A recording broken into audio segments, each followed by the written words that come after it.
नमस्कार दोस्तों, स्वागत है आप सभी का स्टडी क्रिएटर पर। इस वीडियो में देखने वाले हैं वर्गमूल निकालना। ठीक है, इस वीडियो में कंपलसरी आपको बताने वाले हैं वर्गमूल निकालना किस प्रकार से हम निकालते हैं विद इन 5 सेकंड में। कितना भी लंबा वर्गमूल क्यों ना हो, जैसे कि किसी भी संख्या का स्क्वायर होना चाहिए वो, यानी कि परफेक्ट स्क्वायर के ही हम इस वीडियो में वर्गमूल निकालना सीखेंगे। उससे पहले अगर आप लोग वर्क करना नहीं जानते हो, जैसे कि वर्क किस तरीके से किया जाता है, इस तरीके से वाला, ठीक है, तो इस वर्क करना नहीं जानते हो या फिर घन करना नहीं जानते हो, गुणा, मल्टीप्लिकेशन, बहुत सारी ऐसी ट्रिक्स हैं जिनके वीडियो की लिंक आपको वीडियो के डिस्क्रिप्शन बॉक्स में मिल जाएगी। एक बार ज़रूर चेकआउट करना। तो चलिए शुरू करते हैं और आपको बताते हैं बिल्कुल जीरो से। तो देखिए यहाँ पे अगर आपको वर्गमूल निकालना है तो आपको एक चीज़ पता होनी चाहिए, क्या कि 1 से लगा कर के 10 तक के सारे वर्ग याद होने चाहिए। अगर आपको कॉम्पिटिटिव एग्ज़ाम की तैयारी करो तो आपको 30 तक तो याद होने ही चाहिए। ठीक है, तो यहाँ पर देख सकते हो एक, यहाँ पर देखना है आपको क्या है कि एक देखिए किस किस संख्याओं में के लास्ट में आता है, हमें लास्ट से मतलब है। तो यहाँ पर देख सकते हो एक किसके संख्याओं में आता है, एक स्वयं के आता है और एक 9 के आता है लास्ट में। तो ये मैंने तीर बना दिया। ठीक है, दो किसके लास्ट में तो सॉरी 4 किसके लास्ट में आता है, या तो वो 2 के लास्ट में आता है और या तो वो 8 के लास्ट में आता है। ठीक है, इसके बाद में देखिए 9 किसके लास्ट में आता है, या तो वो 3 के लास्ट में आता है और या तो फिर वो 7 के लास्ट में आता है, यानी 7 के स्क्वायर के लास्ट में आता है। इसके बाद में 4 या तो 6 4 के स्क्वायर में आता है और या तो फिर 6 के स्क्वायर में आता है। बस इतनी बात आपको देख लेनी। अगर आप 10 तक याद कर लोगे तो आपको ये सब देखने की ज़रूरत नहीं पड़ेगी। और यहाँ पर देख सकते हो 5 किसके लास्ट में आता है, या तो वो स्वयं के लास्ट में ही 5 आता है, 5 किसी के लास्ट में नहीं आता है। इसके बाद में देखिए लास्ट में यहाँ पे मैंने सब कुछ डिटेल से लिख दिया है। यहाँ पर देखिए 10 तक मान लीजिए मैंने यहाँ पे डिजिट लिख दिए हैं। तो यहाँ पर देख सकते हो कि कौन कौन से डिजिट हमेशा कभी भी नहीं आएंगे। अगर वो पूर्ण वर्ग, जब भी पूर्ण वर्ग वाले मतलब घनमूल वो सॉरी वर्गमूल आप निकालोगे यानी स्क्वायर रूट, तो उसमें ये अक्षर कभी नहीं आएंगे। ना तो वो 2 आएगा कभी, ना तो 3 आएगा, ना तो 7 आएगा और ना तो 8 आएगा। किसी के स्क्वायर के लास्ट में ये 4 संख्याएं कभी नहीं आएंगी। ठीक है, पूर्ण वर्ग की मैं बात कर रहा हूँ हमेशा। ठीक है, तो अब हम चलते हैं अपने टॉपिक की तरफ और आपको बताते हैं कि किस तरीके से हमें निकालना है।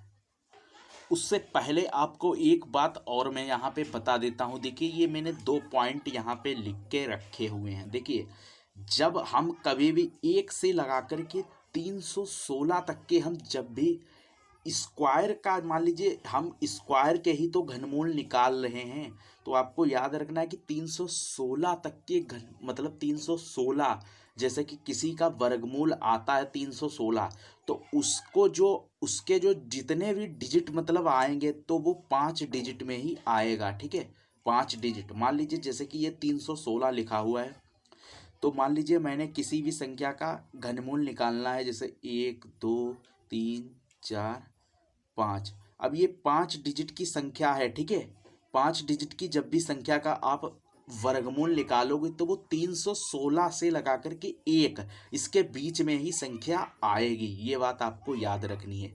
और इसके बाद में अगर आप 6 डिजिट की संख्या का निकालते हो घन वर्गमूल, तो वो याद रखना है आपको 999 से 317 के बीच में ही वो संख्या आएगी, जो भी संख्या हो। ठीक है, इतनी बात आपको याद रखनी। अब हम चलते हैं अपने एग्जाम्पल की तरफ और आपको बताते हैं।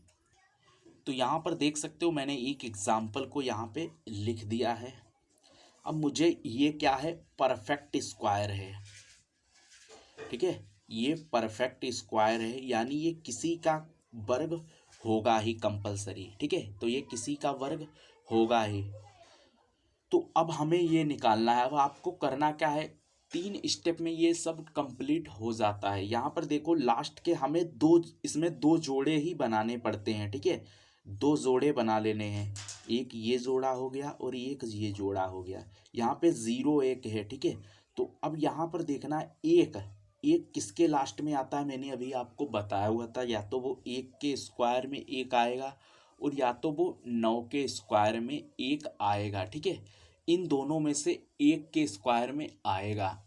अब आपको करना क्या है, देखिए यहाँ पर वो या तो 1 के स्क्वायर में आएगा और या तो वो 9 के स्क्वायर में आएगा। तो यहाँ पर एक भी लिख देना है और 9 भी लिख देना है। वीडियो को बहुत ध्यान से आपको देखना है। ठीक है, 1 के या तो स्क्वायर में आएगा और या तो वो 9 के स्क्वायर में आएगा। अब आपको क्या करना है, अब अगले जोड़े को पकड़ लेना है। अब ये देखना है, ये 24 लिखा हुआ है, ये 24 किसके बीच में ये फंस रहा है। ठीक है, 24 ये किसके बीच, किस स्क्वायर के बीच में फंस रहा है। इसका काम खत्म हो गया। अब यहाँ पर देखो 24 किसके स्क्वायर के बीच में फंस रहा है। देखिए 4 का स्क्वायर कितना होता है 16 और 5 का स्क्वायर कितना होता है 25। तो 16 और 25 के बीच में ही ये 24 फंस रहा है। ठीक है, तो 16 और 24 के बीच में ही ये फंस रहा है। तो आपको करना क्या है, इन दोनों की गुणा कर देनी है, 4 और 5। ठीक है, ये कितने हो गए 20, ये 20 हो गए। ठीक है, ये 20 हो चुके हैं। अब आपको क्या करना है, यहाँ पर देख सकते हो, देखिए यहाँ पर आपको देख सकते हो ये जो 4 और 5 लिखे हुए हैं, जब भी कभी भी यहाँ पर जब दूसरी संख्या के डिजिट की जब भी बात की जाए तो यहाँ पर जब जोड़े उठाने हों, ठीक है, तो सबसे छोटा वाला ही हमेशा उठाना है, सबसे छोटा वाला। ठीक है, जब दूसरी संख्या की बात आ जाए तो जब जिनकी मल्टीप्लाई आप करोगे उनमें से सबसे छोटा वाला ही संख्या उठाना है। तो यहाँ पर कितने हैं 4, तो 4 को हम दोनों जगह लिख देते हैं। इसके बाद में देखो ये 20 लिखा हुआ है। अब इस 20 की तुलना 24 से करनी है। क्या ये 20 बड़ा है 24 से या छोटा है। ठीक है, तो 20 24 से बड़ा है, तो इसके मतलब बड़ा होगा। अगर 20 24 से बड़ा है तो बड़ा वाला इसका आंसर होगा। ठीक है, अगर छोटा होता 24, मतलब यहाँ पे छोटी कोई संख्या होती तो आप 41 को लिखते, इसलिए इसका आंसर हो जाएगा 49। तो ये 49 का वर्ग है। आई होप आपको समझ में आ गया होगा। अब मैं आपको दूसरा एग्जाम्पल लेता हूँ। देखिए जैसे कि मैंने यहाँ पे एग्जाम्पल लिया 40 96। अब देखिए यहाँ पे 2 डिजिट के इसका लास्ट अंक देखना है, ये 6 किसके लास्ट में आएगा। देखिए या तो वो 4 का स्क्वायर 16 होता है। ठीक है, इसके बाद में देखिए किसका स्क्वायर होता है, यानी कि 5 का स्क्वायर 25, 6 का स्क्वायर 36। ठीक है, तो 6 का स्क्वायर कितना हो गया 36। तो ये 2 के लास्ट में ही आता है, या तो वो 4 के लास्ट में आएगा या तो वो 6 के लास्ट में आएगा। ठीक है, तो आपको अब यहाँ पर क्या करना है, देखिए 4 और 6 लिख दिया मैंने। ठीक है, इसके बाद में देखिए ये 40 किस स्क्वायर के बीच में फंस रहा है, 40 किस स्क्वायर के बीच में फंस रहा है। देखिए 6 का स्क्वायर कितना हो गया 36 और 7 का स्क्वायर कितना हो गया 49। तो इन दो के बीच में कितना फंस रहा है 40 फंस रहा है। ठीक है, अब देखिए यहाँ पे 7 और 6 में हमें किसको चुनना है 6 को, सब क्योंकि 6 छोटा है तो मैंने 6 को चुन लिया। अब 7 6 कितना होता है 42। क्या 42 40 से छोटा है या बड़ा है, 42 40 से बड़ा है, यानी 42 40 से छोटा है, सॉरी 42 40 से बड़ा है। ठीक है, 42 40 से बड़ा है। ठीक है, 40 छोटा है 42 से, यानी 42 बड़ा है 40 से। तो आपको करना क्या है, यहाँ पर बड़ा वाला आंसर ले लेना है।